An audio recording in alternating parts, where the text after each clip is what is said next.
My name is Stuart Boersma, and I'm at Central Washington University. And I wanted to thank Brian for giving me a spot here in the Semiode conference, even though I'm not really talking about mathematical modeling per se. But I do want to talk about a great opportunity for your students. It doesn't matter whether they're in a modeling class or any other mathematics or computer science class, they might be interested in this competition. So I'm going to talk about a cryptanalysis contest for undergraduates that I designed with a colleague, Cheryl Beaver, who's from Western Oregon University. And I'll also point out that in room 4 in Sococo, I did put a link to a webpage. So if you want a little more information, you're welcome to click on that link if you can't find it otherwise. All right, so what I want to talk about is just to let everyone know that for the last 11 years, we've had undergraduate students helping us catch jewelry thieves, defeat internet trolling operations, round up some bootleggers, and discover a special celebration, among other things. As students are doing this, they get help from a variety of areas.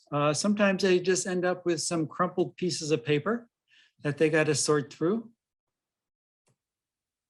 Coffee-stained notes. Telegrams. Here's a Western Union telegram from March 1928. Kind of hard to read, but you know, things were kind of hard to read back then. Is this Zoom menu in everyone's screen? I don't know if it is or not. It's right in the middle of my screen, which is kind of annoying. But... We don't see it on the screen share. Great, good. All right, so I just have to deal with it. All right. They've received special invitations. So here's a special invitation to celebrate the life of Stephen Hawking. It's a barbecue, so bring something to grill. G-R-I-L-L-E, as well as some kind of cryptographic stuff here on the right.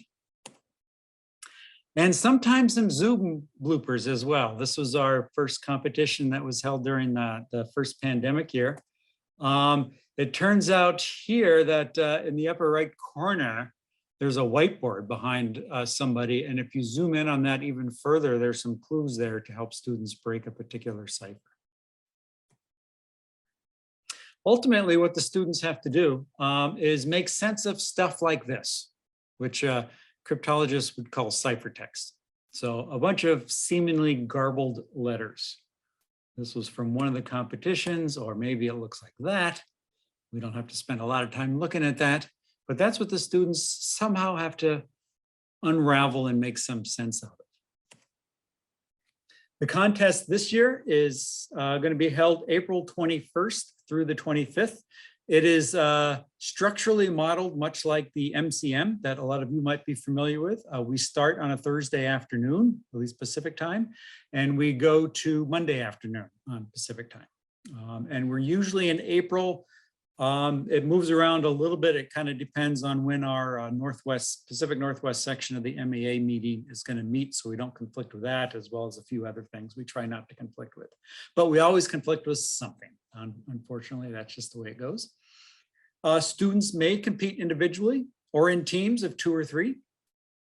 So it's certainly up to them. There's not really any disadvantage to doing it individually, unlike the MCM, which I think would be very hard to be competitive in individually. We've had a lot of individual competitors in Kryptos be very successful.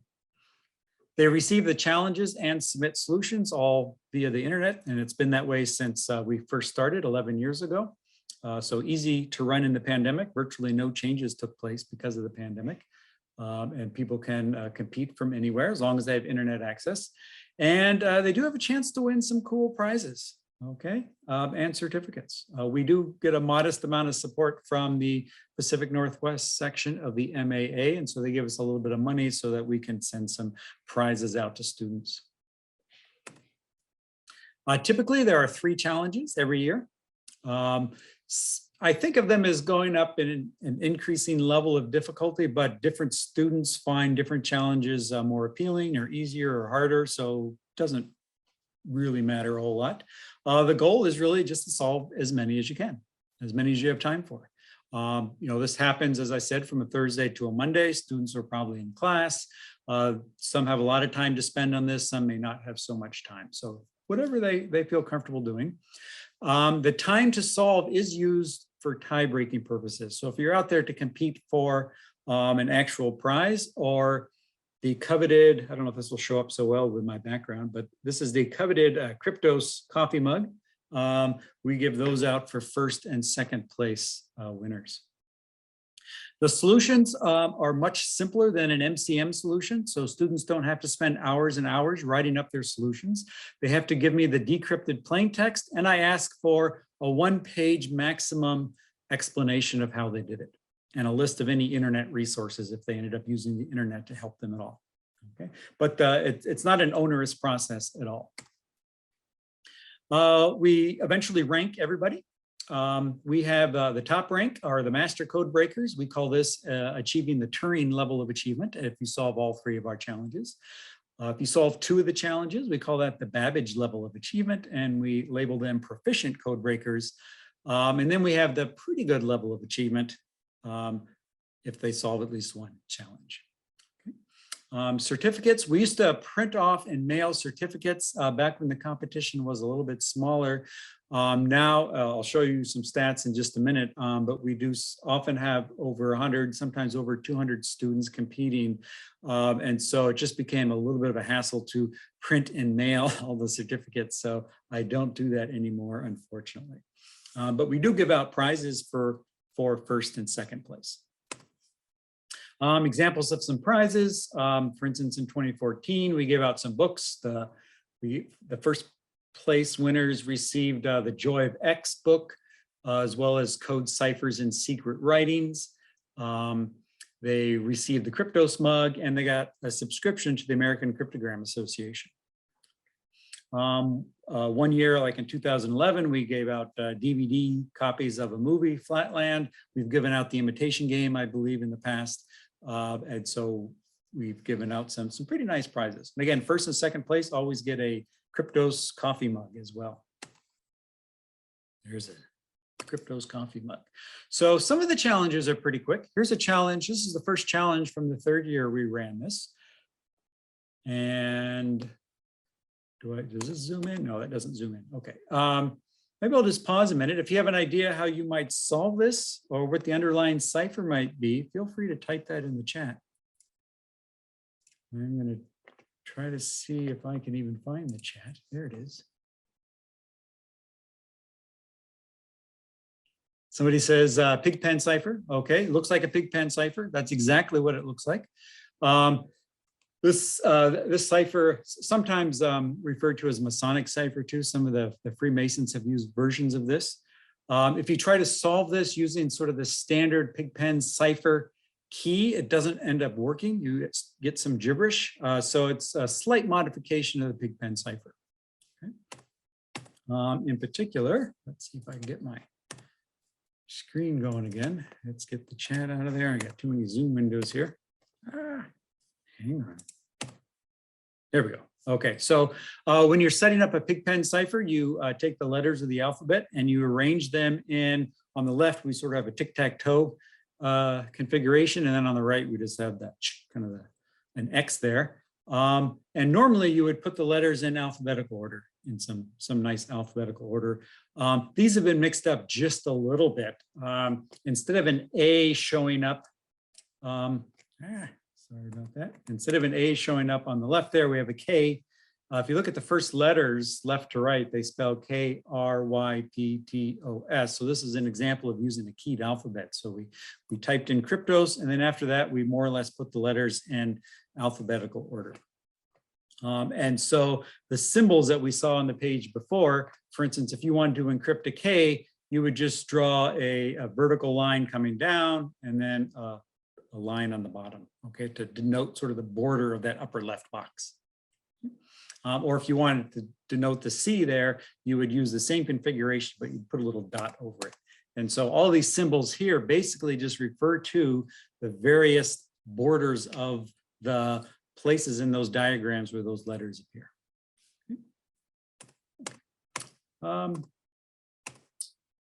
Here's one. I won't read the whole situation here. There's some kind of a heist or something going on. And all we end up finding is some scrap of paper with these letters on it. Again, I'll pause just a little bit here. Give you a minute to take a look at that. If you have some ideas on what might be going on in the background here, feel free to type that into chat. Someone's trying to get in here.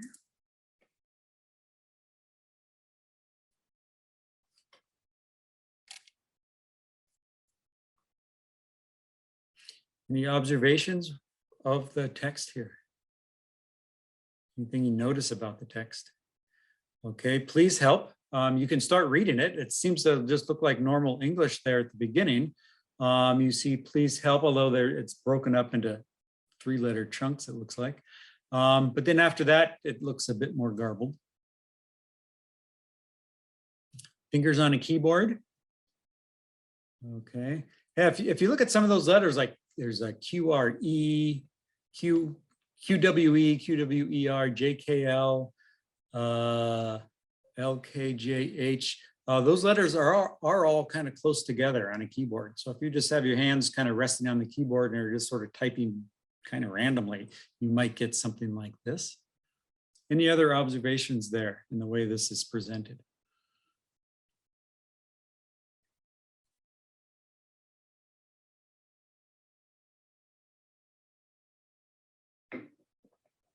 Some are in boldface. Thank you, Teresa. Okay. There's a guess about transposition there. Okay, transposition is a nice cipher where you take your regular plain text, but you just move the letters in a different order. Okay, makes it kind of hard to read. Some of these letters are boldface and some are not. And that ends up being the key here. This is an example of one of the handful of pretty standard binary ciphers. Okay. If you look at the first couple words there, the ones that you can read, please help. You see 3 bold, 3 non-bold, 3 bold, and then 3 bold, 3 non-bold, 3 bold. Does that ring any bells? SOS, okay, dots and dashes, okay. So that was supposed to be sort of a clue here that this is Morse code. So we have Morse code, but instead of dots and dashes, we have bold and unbold. And so you just have to kind of decide, is bold a dot or is it a dash? And eventually you can figure it out.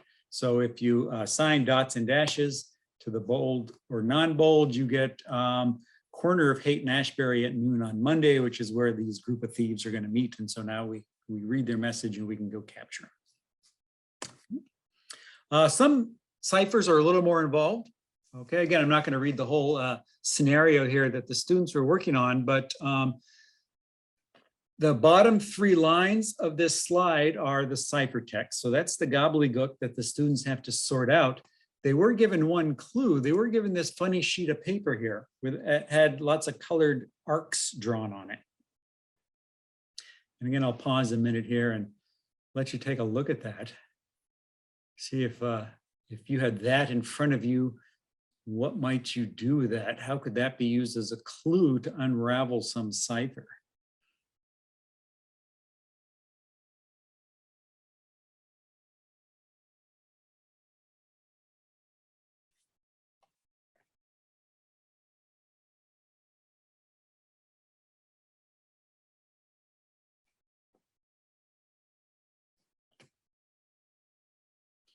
If you start to read across the top, you can start, you can see the word column there at the top.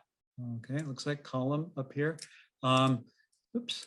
Then it kind of falls apart though. But some of the stuff in the left here you can read. Okay, it looks like word there. Okay, so some of this stuff you can kind of read and some you can't. You got these funny arcs.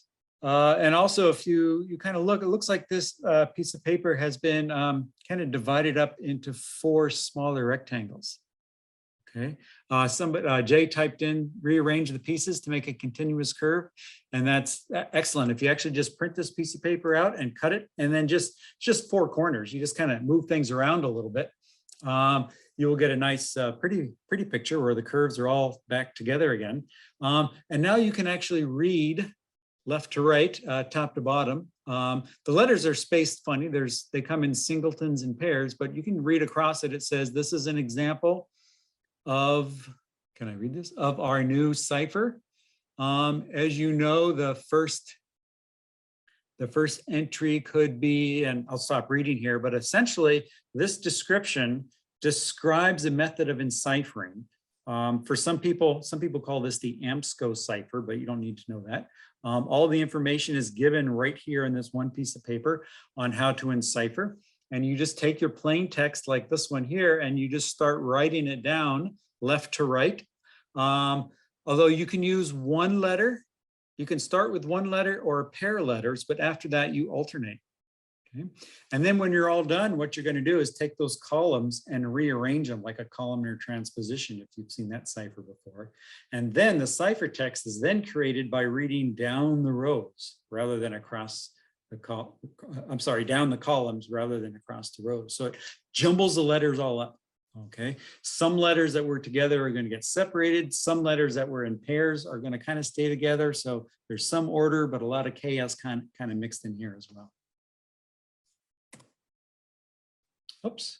All right, we don't need that. Let me go back to PowerPoint. Okay.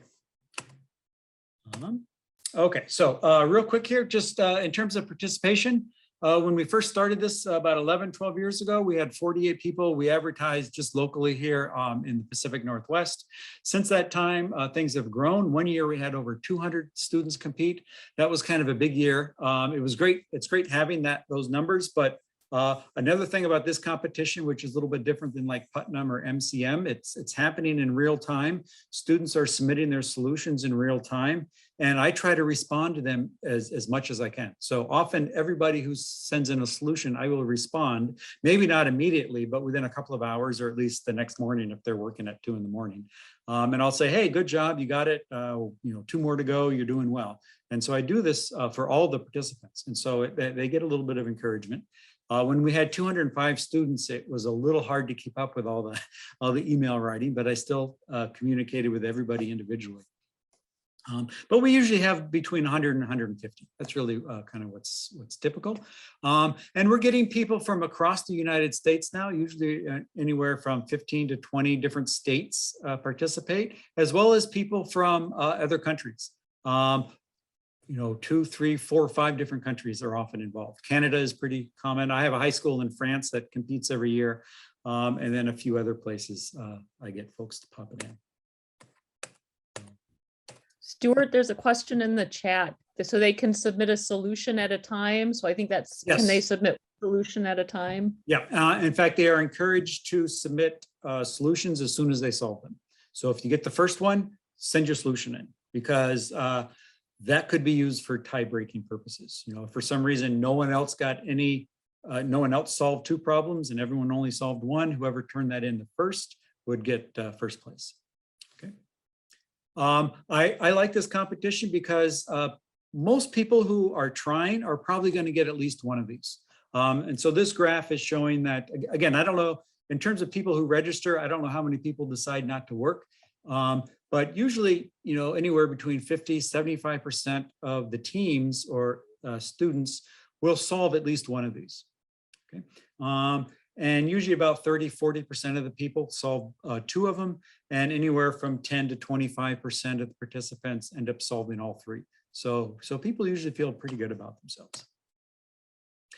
Some time records. I had a team from Western Washington one year, solved all 3 challenges in under an hour and a half, which was pretty amazing. One year I had an individual student from University of Washington solve the first challenge in 6 minutes.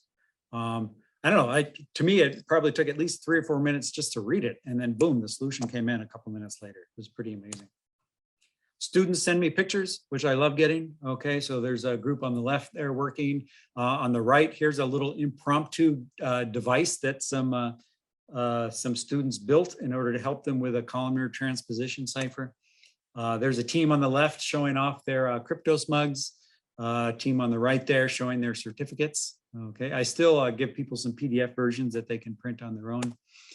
Here's the high school in France that competes every year for the last few years. So they sent me a picture back in 2017. They got second place that year. And then our first pandemic year, when we offered this, the students here created this screenshot, which I thought was kind of fun and nice, and they sent that along to me. I think my time is up, so I'm going to stop here and just leave you with the details right there. And I don't think anyone is in our room after this talk, so I mean, unless someone kicks us out, we could. I'm certainly willing to hang around and answer questions. It's a small group here, so feel free to just unmic and talk. Unmute and talk, I should say.